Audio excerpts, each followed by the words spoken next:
You know, it's funny that we live in a education obsessed society, meaning a society that's obsessed with education and everything like that. But I've been doing some research on the internet. Okay, the average football player, they had this thing that measures intelligence, right? And they said the average football player on this thing called the Wonderlic. I don't know how accurate it is, but they said the average football player in the NFL maybe might score 20 on this test, right? And people like warehouse workers and welders and blue collar people usually score like in the 17 to 20 on this test. So, NFL players versus blue collar workers, they score about the same, you know what I'm saying, on the test. Whereas these blue collar workers make what, $40,000 to $60,000 a year, and the NFL players make millions of dollars. And then you got the people like the teachers who score higher than NFL players on these tests, and they make what, 30 to 60,000 a year. Teachers, and they're more intelligent than football players, and they make less money. You know what I'm saying? And you got people who are really smart, and they make $100,000 a year or whatever. These are the people who are up there. I'm talking 140, 150 IQ, and they're making 100-something thousand because they're in the tech or something like that. And usually they have to get to these senior positions, and it's a lot of politics that they have to go through. And it takes them a long time, and they have to deal with all the corporate misogyny just to get 100,000. And then they get taxed, and after they get taxed, they get like 70 or 80,000 take home. And these NFL players, after they getting screwed by taxes, the average NFL player might make 1.4 million or 1.3 million, versus the person who's intelligent, they making 70 or 80, they making 80,000 after they get screwed by taxes, versus the NFL player making 1.4 million. I mean, it's ridiculous, it's ridiculous.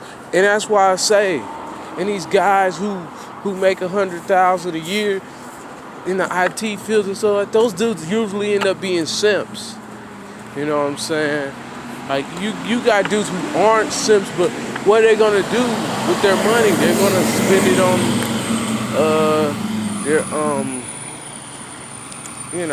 on their significant other. But what I'm saying is this: when people know that you make a lot of money in IT and stuff like that, then yeah, you're gonna be women's go-to guy, because it's like, hey, she couldn't get the NFL player, so she's just gonna get the guy who makes 100,000 a year, who wasn't pursued in high school or whatever before he had any money. When he was in college, no women. He graduates at 22 or 24, and he gets 100,000 a year.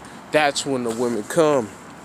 And that's why I say that, when you go to college, you gotta ask yourself, why am I going to college? Is it to play sports? Is it because I'm trying to get laid? You know what I'm saying? Is it because I'm trying to make $100,000 a year? Like, you need to really write down your goals and think about, hey, why am I doing this? Because when you don't write down your goals and ask yourself, why am I doing this, and what are the pros and the cons of this? What am I going to do after this?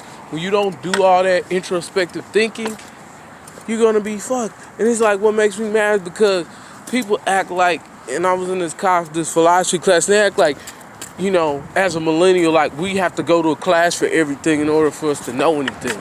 You know what I'm saying? I don't believe that. Like, philosophy, that's something you can do without reading about Socrates and Hume and Descartes and Pascal and all these mathematicians and philosophers and scientists. Hey, their views might can help you a little bit, but really, at the end of the day, philosophy is something that's personal. Okay? What I mean by that is this, if you have a foolish way of thinking, life circumstances is the only thing that can turn a fool into a wise man. They gotta get fucked around. You know what I'm saying? Some people are wise just because they look at things and they analyze things before it happens, or it doesn't have to happen to them. That's somebody who's already wise.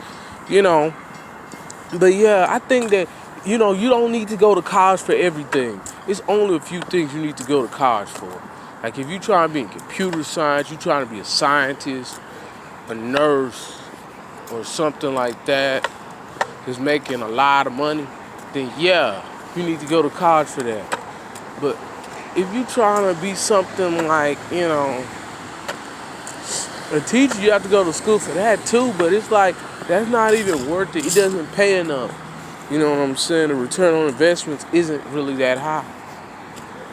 You know?